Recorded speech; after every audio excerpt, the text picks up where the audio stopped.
C entre K es un tercio de epsilon I B. Aquí. Tengo aquí un tercio delta IJ y vamos anotando esta parte de abajo y queda como esto es igual a esto, pues esto tiene que ser igual a esto.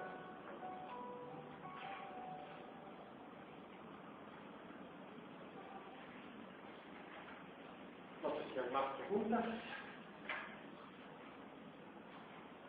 Pues insisto, todo de elasticidad lineal no va a aparecer en el examen, pero vemos que de todos modos todo lo del primer examen está apareciendo aquí en esta parte, ¿no?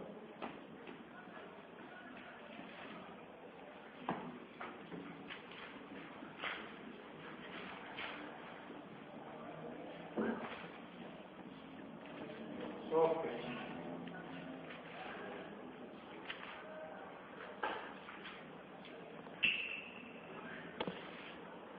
Plasticidad.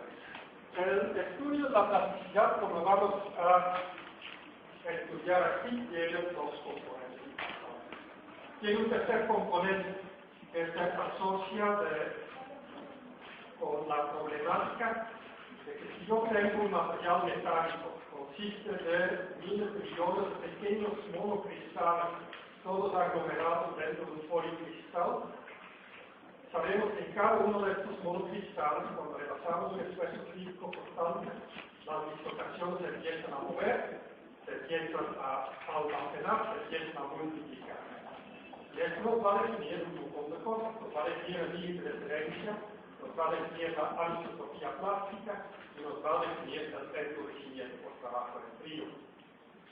Como este no es un curso purito de plasticidad, esta parte la eliminamos, y esto luego se cubre parcialmente en lo que es metalurgia física. Lo que queremos aquí son las herramientas requeridas para poder hacer un cálculo en el caso de que rebasamos el límite de excelencia. Porque todos los cursos que han tomado hasta la fecha, llegando al límite de excelencia, sacaron la historia. Y esto no está mal, porque en el diseño mecánico nunca vamos a pasarnos del límite de excelencia. Pero en México, después de petrolero, turismo y narcotráfico, el sector metalmecánico es el más importante empleador y en términos de ingeniería mecánica, el primero en darle empleo a los ingenieros mecánicos. Y en el sector metalmecánico, uno no se dedica a diseñar piezas que nunca se van a deformar. Uno se dedica al diseño de procesos de conformado en el cual transformamos una pieza de una forma a otra forma para darle utilidad a una vara mecánica, a una lámina metálica. Y por lo tanto, en el mundo de la ingeniería, únicamente los ingenieros mineros que tienen que estudiar mecánica de rocas y suelos, y los ingenieros mecánicos, los metalurgistas, que no los tenemos aquí en esta facultad, tienen que saber qué es la plasticidad. Al diseño no lo necesitamos, pero en la industria del conformado es algo que ocurre cada rato. Y si dicen, yo voy a diseñar naves espaciales, les va a ocurrir cuando se tiene que diseñar escudos contra el impacto de micrometeoritos. Si van a la industria militar, en armadura, si van a un narcotráfico también, en láminas de armadura y balas, escondidas plásticamente, y en la automotriz, en lo que son impactos automotrices, la seguridad del vehículo en impactos. Pues, pero hay dos problemas que quedan, que echamos a un lado la parte de la cristalografía y de las dislocaciones, esto lo podemos elaborar en tesis después, y aquí queremos saber dos cosas. Una cosa es la ecuación constitutiva.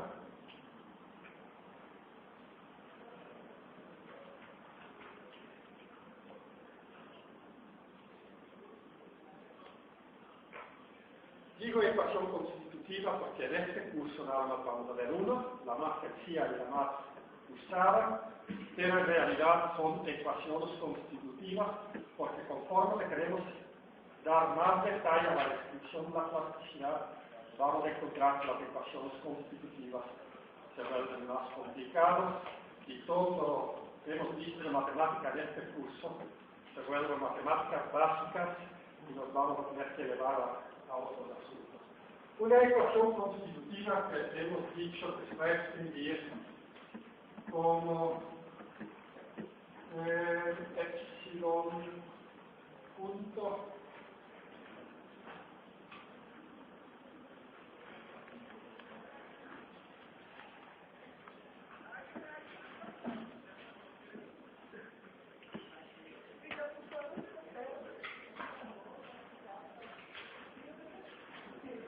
como habíamos dicho, una función general que nos asocia, en este caso, la velocidad de deformación con el tensor de esfuerzos. Y es una función tensorial que tiene 9 componentes. Pues bien, pero todos los materiales plásticos que tenemos, antes de pasar a plásticos, son elásticos. Pues vamos a tener otra ecuación constitutiva que dice que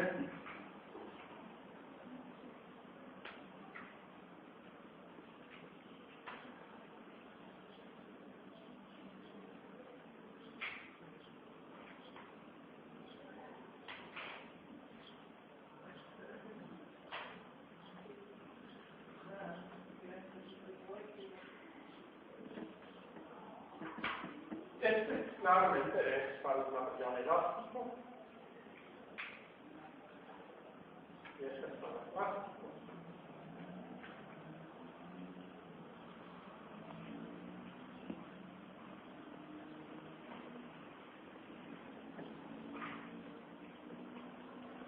¿Cuál tengo que utilizar? Porque si estoy modelando en el laboratorio un proceso de torca, pues que la herramienta va a ser elástico postulado por un hecho, en realidad no va a ser cierto. Va a desgastarse lentamente, entre otros efectos, por la deformación que sufre en su superficie. Pero que la pieza que estamos forjando puede ser fácilmente ciertas partes de la pieza todavía están en un estado elástico y otras están en su estado plástico. ¿Cuál de los dos tengo que elegir? Pues para esto se necesita un criterio de cederencia. Y resulta que definir un criterio de cederencia es la parte más difícil. Una vez que tenemos el criterio de cederencia, mediante un par de consideraciones termodinámicas, vamos a llegar a una ecuación constitutiva. Pues, pero los dos eventos son claros. Como estoy hablando del material plástico, tengo que saber cuándo deja de ser elástico. Y para saber esto necesito un criterio. Cuando teníamos un ensayo de tracción, el criterio de cederencia es muy sencillo. Si el esfuerzo uniaxial está por debajo del límite de cederencia, el material es elástico. Si el esfuerzo está superior al límite de cederencia, el material es plástico, o en realidad elastoplástico, porque la parte elástica no desaparece. Pero, pues, en el espacio 6-dimensional de los esfuerzos, donde puedo tener 6 componentes del tensor de esfuerzos, tengo que saber si tengo un esfuerzo de tracción en una dirección, una compresión en otra dirección y un constante todo al mismo tiempo. Tengo que saber todavía si estamos arriba o abajo del límite de cederencia, pero mi ensayo de tracción ya no es relevante. Porque el ensayo de tracción es demasiado sencillo. Lo que queremos hacer es generalizar este concepto de límite de cederencia de tal manera que para cualquier tensor de esfuerzos que me dan, que tengo la respuesta si es elástico. De la misma manera como describimos originalmente las ecuaciones constitutivas de una forma muy general, una forma que nadie entiende porque no tiene contenido, ¿no? Nada más es decir depende de, pero no sabemos cómo depende. Luego fuimos a algo más concreto. Aquí lo que vamos a hacer es tratar de encontrar una forma general para un criterio de excelencia y después ir a casos específicos que cumplen con estos criterios. Y lo que podemos decir, necesitamos saber para cualquier combinación de esfuerzos cuándo cambiamos de elástico a plástico. Y esto se va a escribir típicamente que alguna función escalar F de todos los componentes de sigma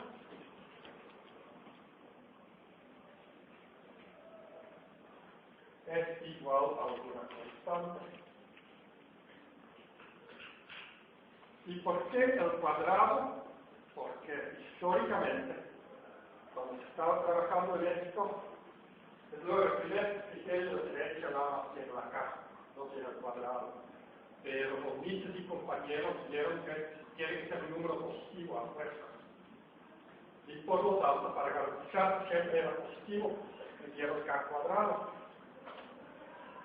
¿Sí? Pero podría llamarse una constante función.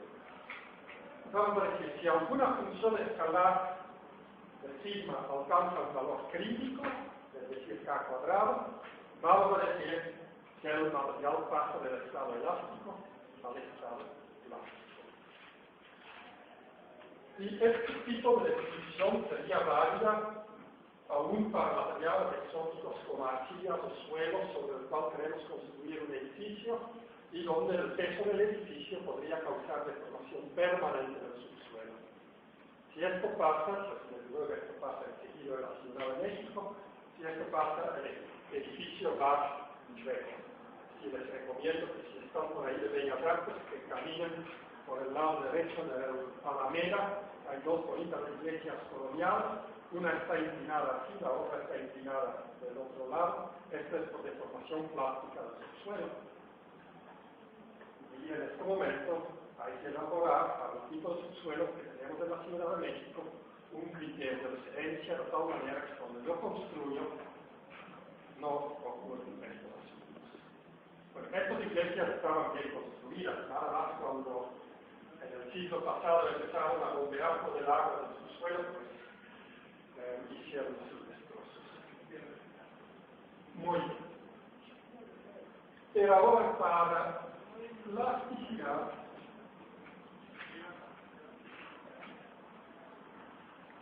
en materiales,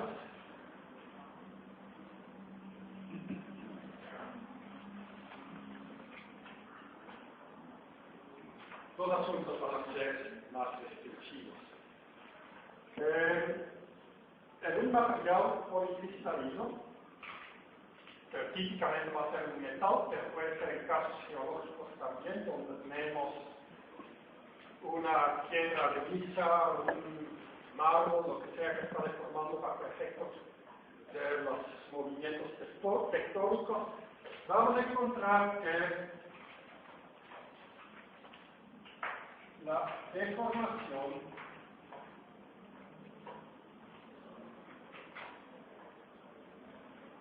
plástica no se asocia con un cambio de volumen.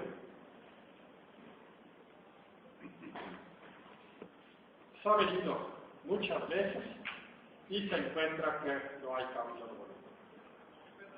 Bueno, en los últimos 15 años que se han inventado los procesos de deformación plástica severa, se ha encontrado que en realidad sí hay un cambio de volumen, pero de todos modos, para cualquier razón práctica, este cambio se puede despreciar. Además, pero suena lógico, no depende de la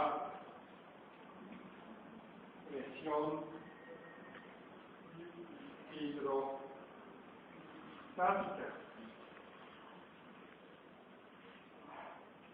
los dos podemos decir que son más o menos asociados. Podemos adivinar, si no hay cambio de volumen, que la presión hidrostática no va a tener ningún efecto. Y en ciertos suelos o arenas, donde el criterio de creencia sí depende de la presión, también se nota que durante la vegetación permanente puede haber cambios de volumen. ¿Sí? Pero para metales, para cerámicas, si fuera el caso, quisiéramos deformar plásticamente a las cerámicas, que saben que es muy difícil, que son muy frágiles, vamos a encontrar que estas reglas se cumplen. Si además vamos a limitarnos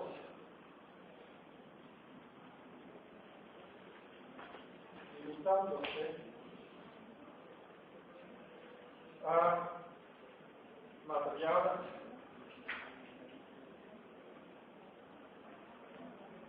isotrópicos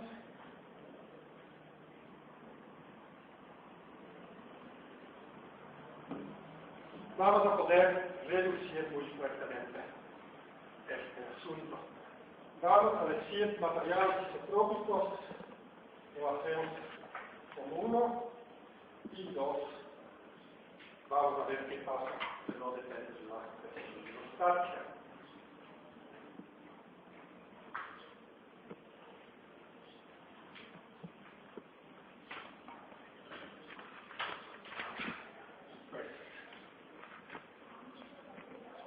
F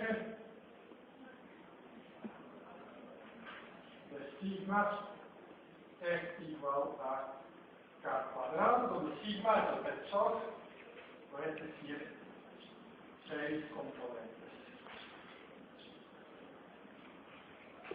independientes. Es decir, estamos trabajando y pues pensaba que yo era aquí el único que pensaba en espacios de 6 dimensiones. Estamos trabajando en 6 dimensiones, pero resulta que en muchos exámenes de grado o de profesionales que de repente tienen la pregunta, ¿cuántas dimensiones tenemos? Bueno, que podemos eliminar 6 por la simetría, 3 por la simetría, 6 dimensiones. Y la información, ¿cuántas dimensiones? 9, pero reducido a 6. Pues realmente el juego está en 6 dimensiones. Pero ahora que sabemos, el criterio para un material isotrópico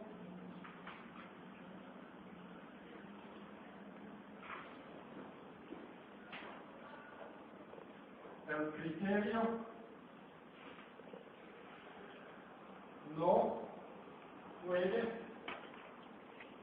depender del sistema de referencia.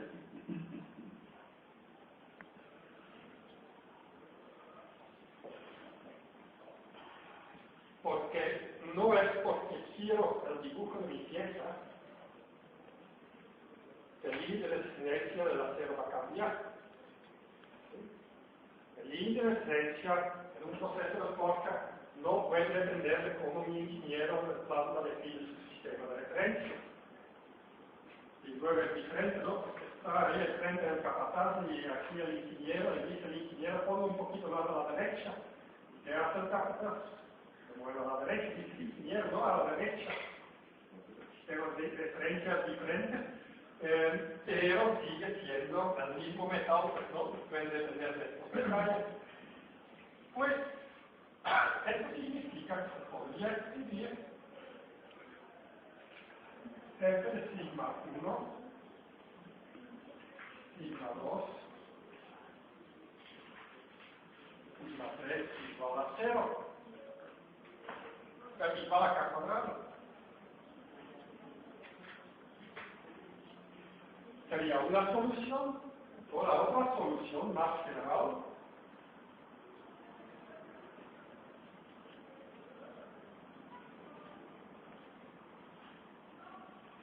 F de I1, I2, I3 igual a K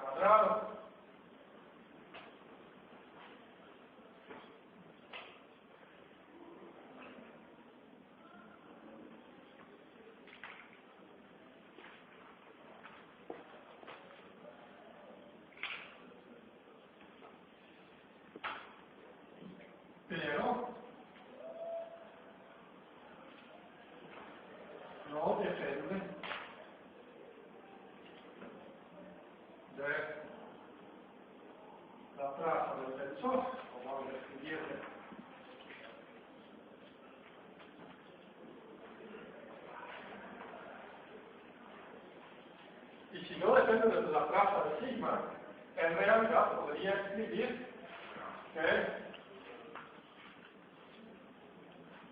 f de f es k cuadrado. Y siguiendo lo que teníamos, f de j2, j3 es igual a k cuadrado.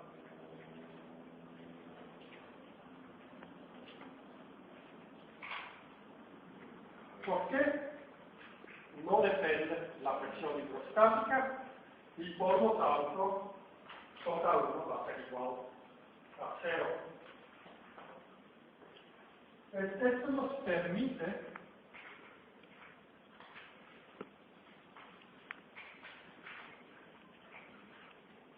estudiar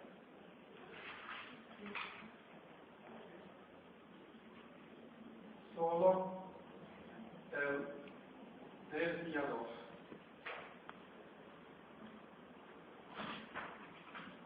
Y el desviador nos dice que S11 más S22 más S33 es igual a 0.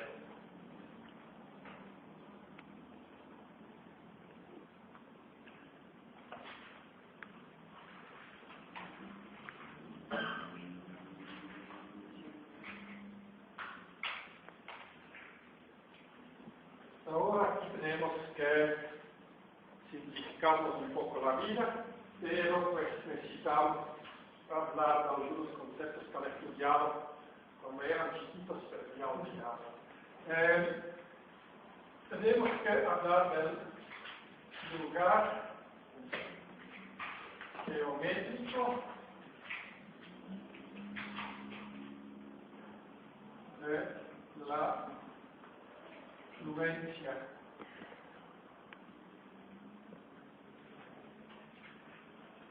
Y para esto tenemos que recordar que es un lugar geométrico.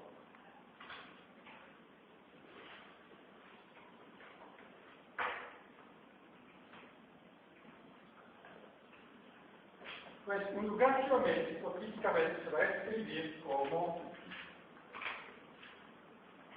f de x1, x2 es una constante.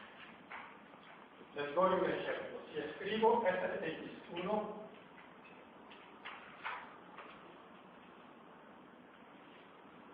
o f de xy, más fácil todavía,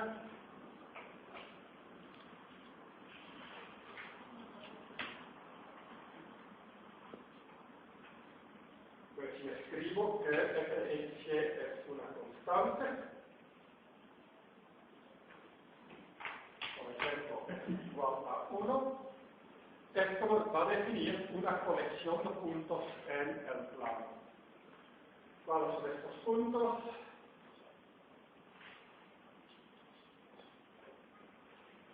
Muy fácil de encontrar. Vemos que es la ecuación de una recta. Si pongo x igual a 0, encuentro y igual a menos 1/2. Y si tengo y igual a 0, encuentro x igual a 1.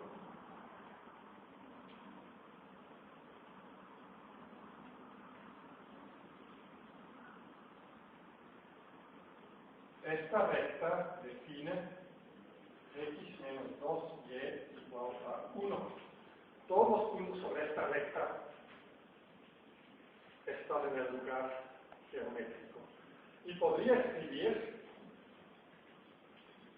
x menos 2y menor a 1. Esto define otra colección de puntos.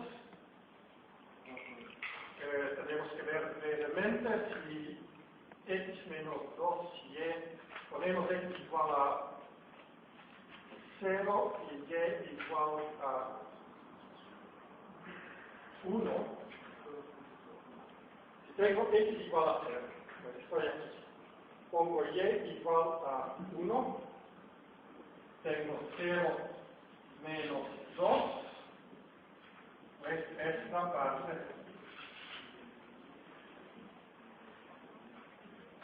arriba. Porque como están definidos los signos, hay que verificar, no puedes anticiparse de arriba o abajo. Bueno, hay reglas que permiten anticiparse. Pues en este caso me parece ser, a ver, 0 menos.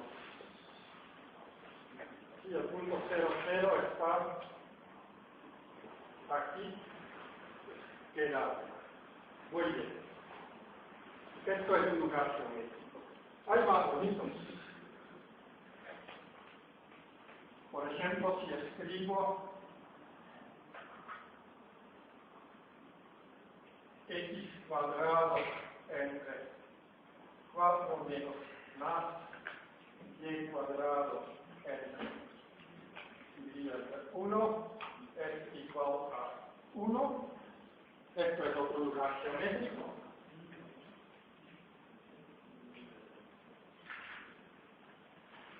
Defino una elipse cuyos ejes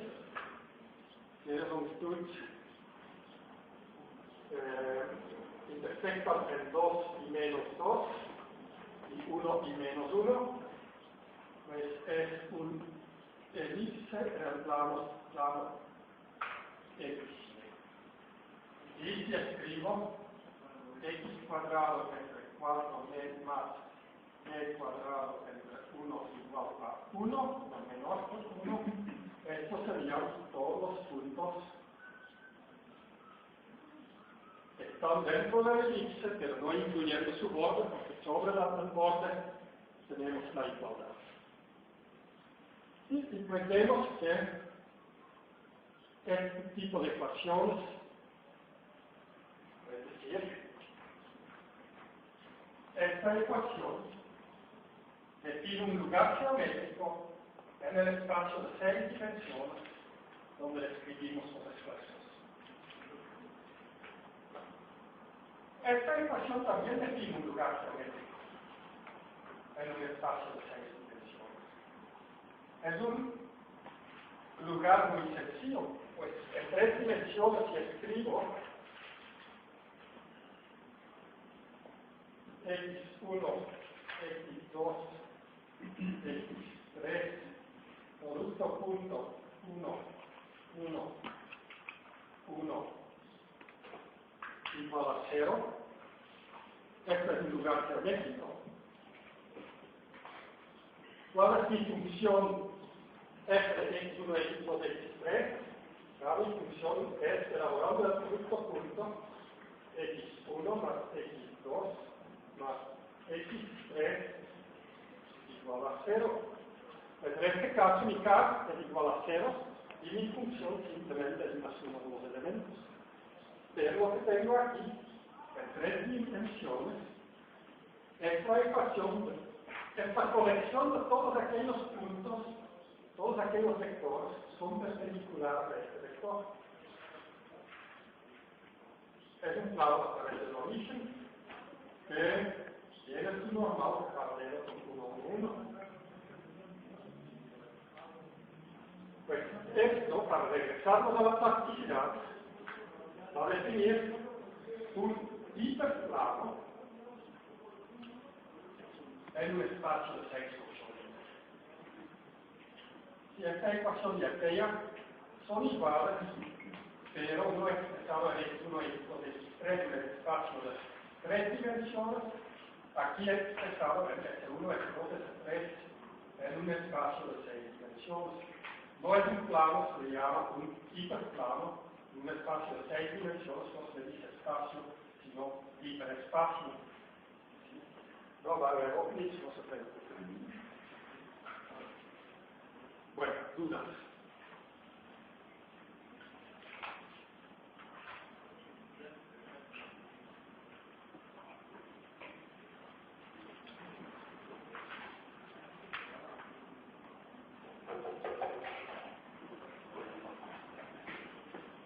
Pues vamos a decir que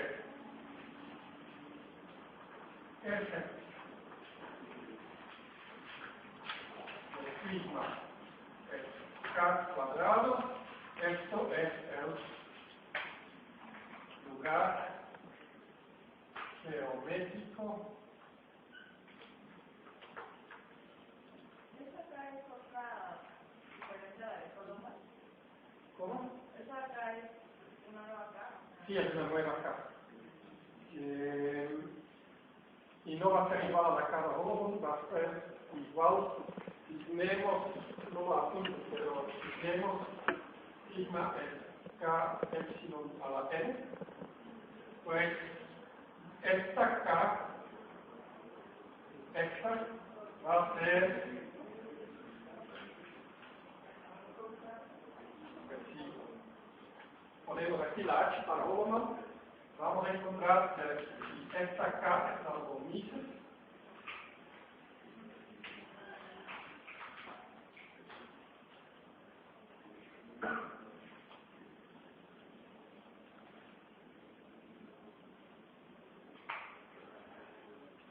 y vamos a tener una cara fresca,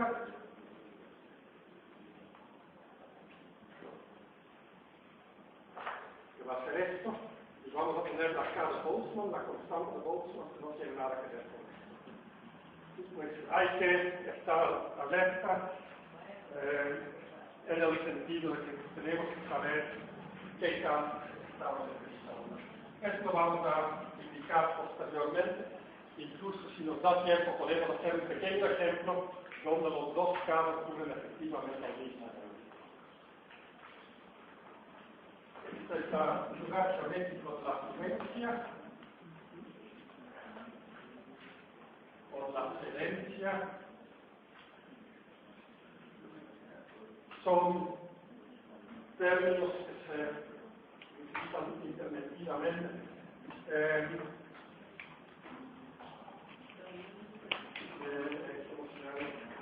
En inglés se llama yield, locus, y yield es estrictamente traducido, sería cedencia en este caso. Hay muchas otras traducciones. Acabo de ver una tesis donde algún alumno sistemáticamente agarraba siempre la primera palabra del diccionario y la traducción es muy chistosa porque yield también es tasa de ganancia. Sí, pues estaba hablando del lugar geométrico, la ganancia. Pues, hay que tener cuidado. En inglés existe flow stress, yield stress. Flow sería fluencia, pero fluencia en español. Sí existe, uno puede tener fluencia en español, significa que lo habla muy bien, pero no tiene nada que ver con que el material fluye. Si vemos muchos ofertas de proyectos donde dice la fluencia del material, no es fluencia, es flujo. Fluencia significa otro asunto.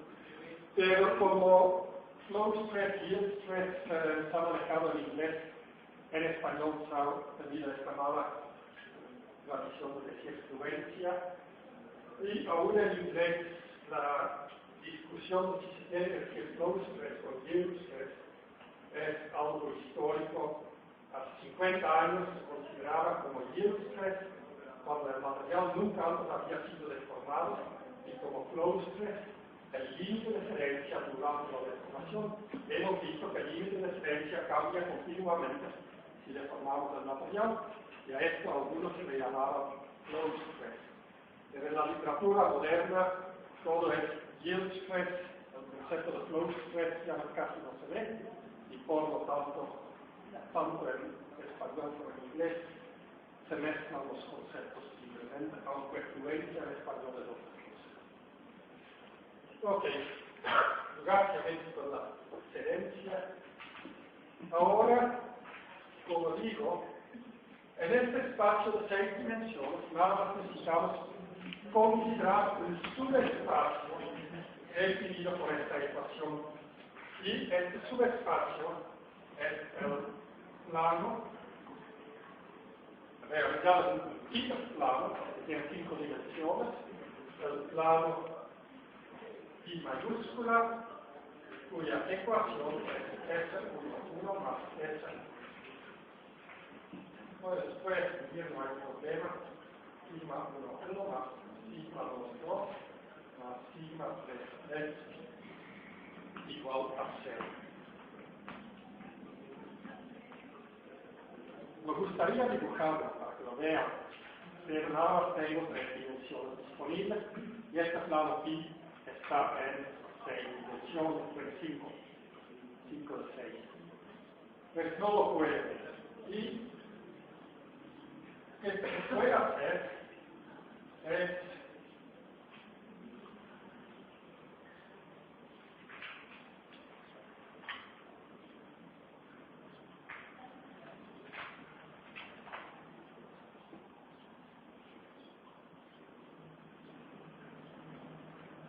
si me enfoco a un punto en mi medio, en el medio que se está deformando, en este punto puedo determinar las direcciones principales.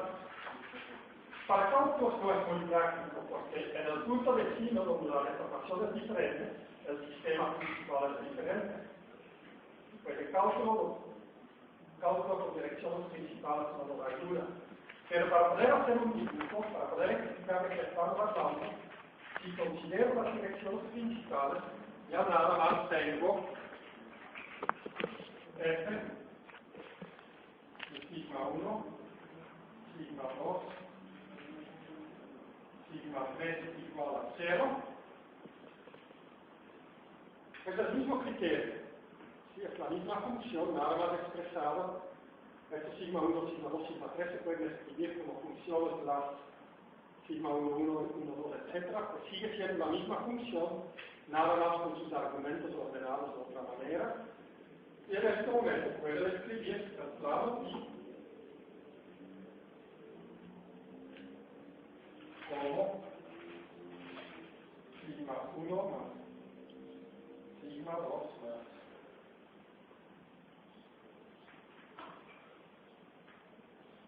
sigma 3 igual a 0. Porque la traza es invariante, pues sigue siendo 0 en direcciones principales o en direcciones cualquiera. Pues,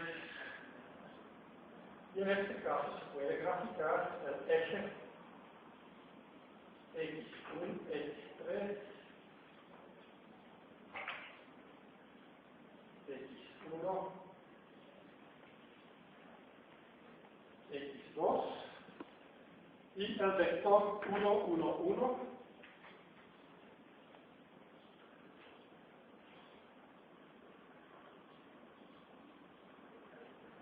va a estar por ahí. Y para dibujar el plano de una manera sensata, siempre digo,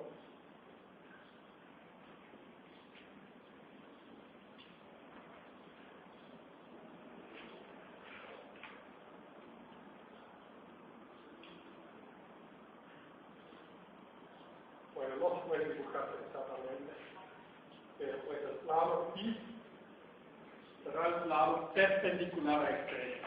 Pues vamos a tratar de explicar. Tengo x1, x2, x3. El vector verde está aquí, equidistante de los 3 ejes. Pues lo que voy a hacer ahora es tomar el pizarrón del plano pi, y en este momento el vector verde queda perpendicular al pizarrón y los 3 ejes quedan proyectados, no están dentro del pizarrón, pero están proyectados en ángulo de 120 grados. Voy a decir, si hago esta proyección, es una proyección que en dibujo mecánico se llama proyección isométrica. Pues, proyectado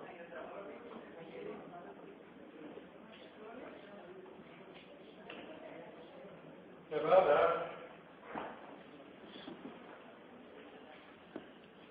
x1,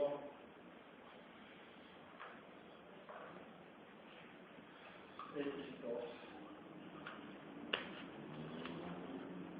x3.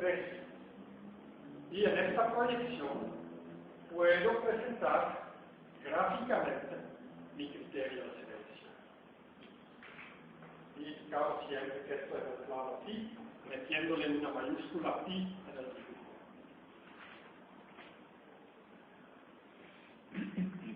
Y el vector normal queda proyectado cuadrado.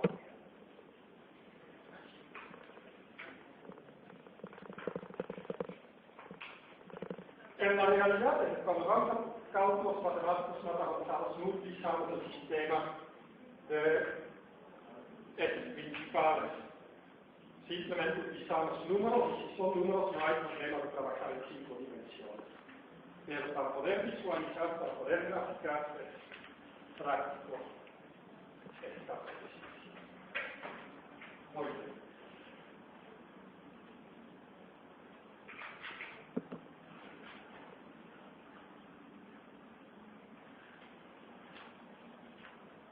Para poder definir los criterios de excelencia necesitamos dos hipótesis adicionales.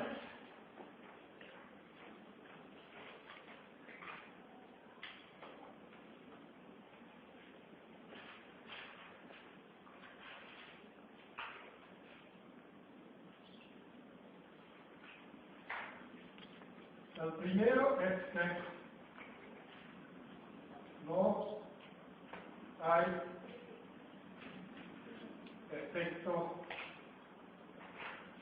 de Cauchy.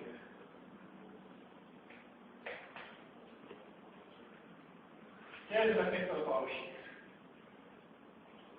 El efecto de Cauchy se da cuando se hace un ensayo de refracción y se mide un límite de excelencia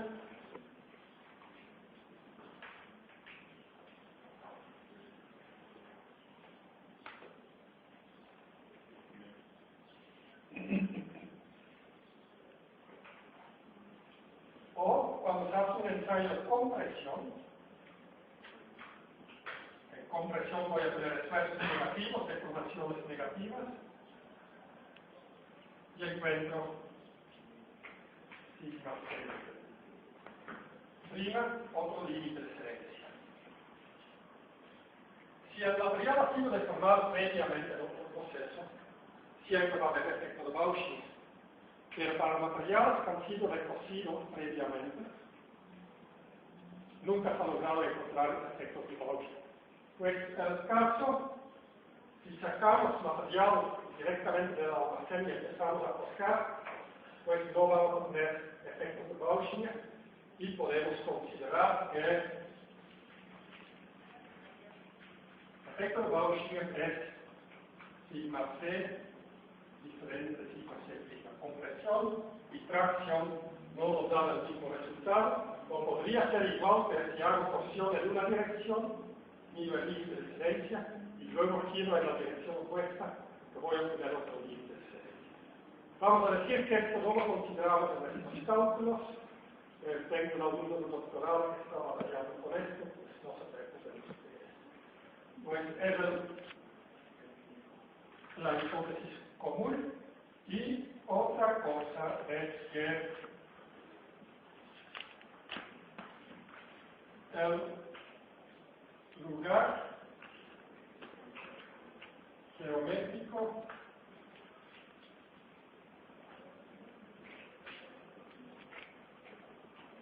es convexo. ¿Qué significa convexo? Significa que si tengo un lugar geométrico cerrado sencillamente en sí mismo, que cualquier línea recta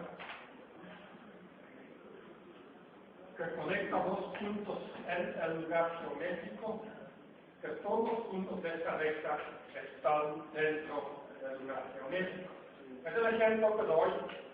Claramente no es convexo porque si tomo este punto y este punto, la recta que conecta estos puntos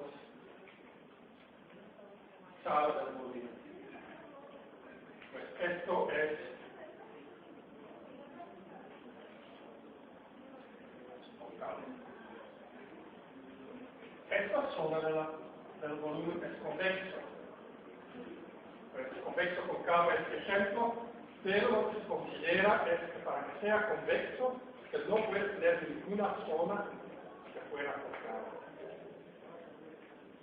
Esto porque si no se podría tener extraños efectos energéticos al bajar la energía de deformación incrementa la deformación plástica, y esto es una idea que no le gusta a los físicos. El hecho de que el lugar geométrico tiene que ser convexo es un postulado, no está demostrado matemáticamente, pero es generalmente aceptado para evitar efectos extraños. Igual, el hecho de que no hay efecto de Bauschnitt es una hipótesis bajo la que trabajamos. Sabemos que puede existir el efecto. De la misma manera, la hipótesis de isotropía, sabemos que no se cumple para muchos materiales. Pero para poder trabajar, no vamos a considerar esto. Y bajo esta hipótesis, vamos a encontrar que si dibujo mis tres ejes, X1, X2, X3, y dibujo los negativos también, vamos a ver que el límite de diferencia sobre cada uno de estos ejes, porque el eje X3 positivo significa un ensayo de tracción en dirección X3. El eje X3 negativo es un ensayo de compresión en dirección X3. Y decimos que el límite de diferencia, sigma C, tiene que ser igual en compresión y en tracción. Pero tiene que ser el mismo en dirección X1 y X3. Pues tengo que encontrar aquí el mismo límite de diferencia en tracción, en compresión, e igual aquí.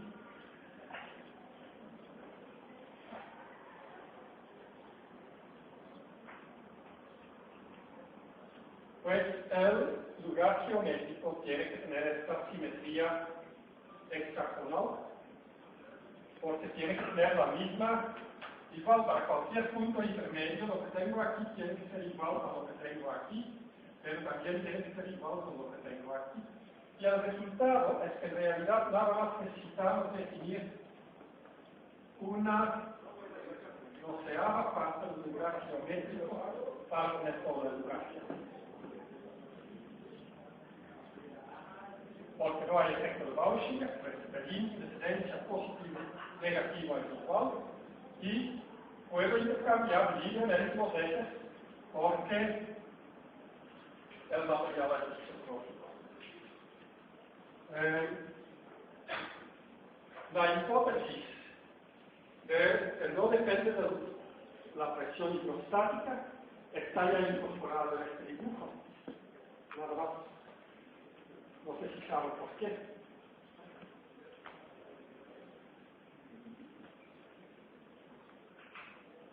Pues el espacio de esfuerzos principales es 1, 2, 3 dimensiones.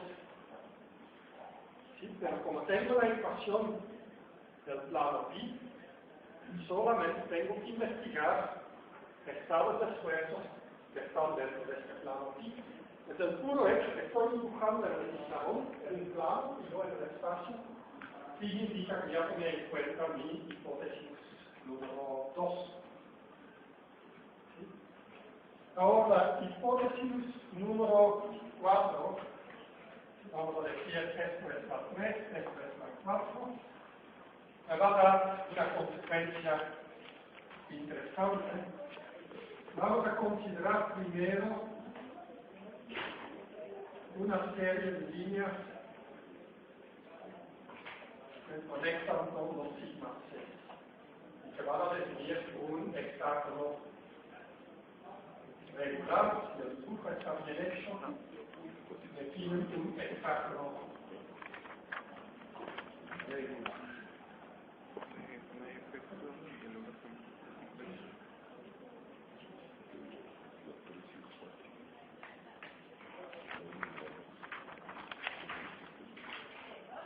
Si dibujo este hexágono, voy encontrando que ningún punto puede, ningún criterio nunca puede estar dentro de Z,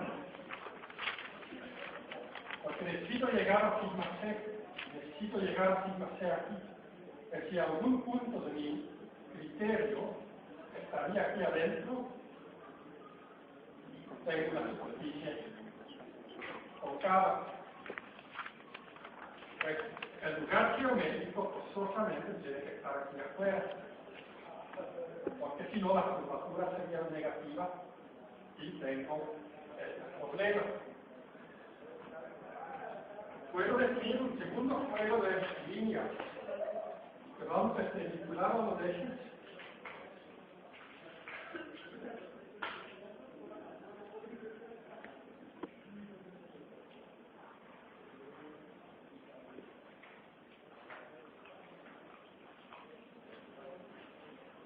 Ningún punto, ninguna curva puede salir jamás de estas curvas azules, porque si la curva sale de aquí afuera, andamos por aquí, para regresar a sigma C, tendría que pasar por aquí y aquí tiene que salir otra vez, porque tiene que ser simétrico, y por lo tanto esta curva tampoco es posible, porque genera una zona cóncava cerca del eje. El caso adentro genera la zona cóncava lejos del eje. Es cualquier criterio, y aquí tenemos la libertad. Si quieren definir el criterio de Sánchez-Pérez para la referencia, nada más tienen que procurarse un par de cosas. Es simétrico, es decir, que cada parte que tengo aquí se repite aquí, y se repite aquí, y se repite con multiplicidad 6 a lo largo de todo el plano.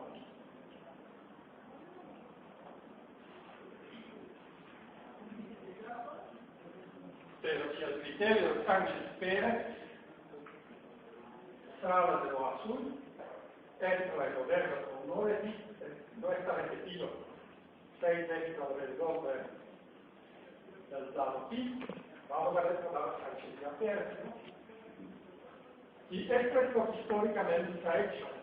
Más que nada en el siglo XIX se generaron muchos criterios de referencia, pero a principios del siglo XX la gente se empezó a pensar y empezó a clasificar estos criterios en el plano pi y encontraron que todos los que se habían propuesto en la historia, había muy poquitos que realmente cumplían con las exigencias mínimas de un criterio de referencia, que son independencia de la presión, con excepción de mecánica del suelo, donde puede haber dependencia de la presión, isotropía, ausencia de efectos de Gaussian y concavidad.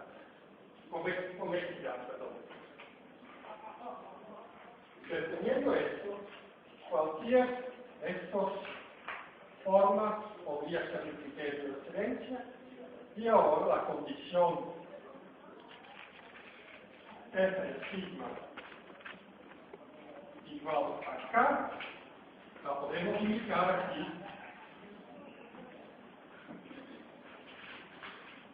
con estrellitas.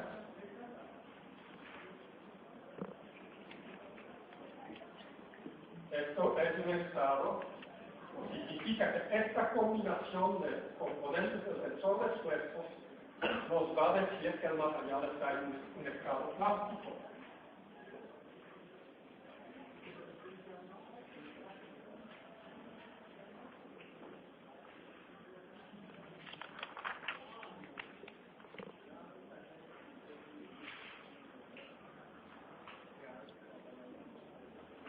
Pues menor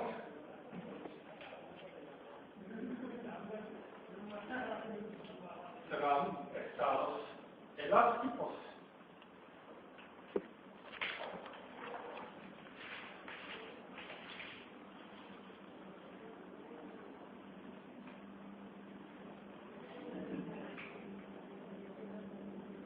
Y mayor que k cuadrado, esto va a ser imposible, porque en el momento que llegamos al límite de excelencia, el material empieza a fluir y ya no podemos aumentar más el esfuerzo, porque sencillamente el material no va a permitirlo.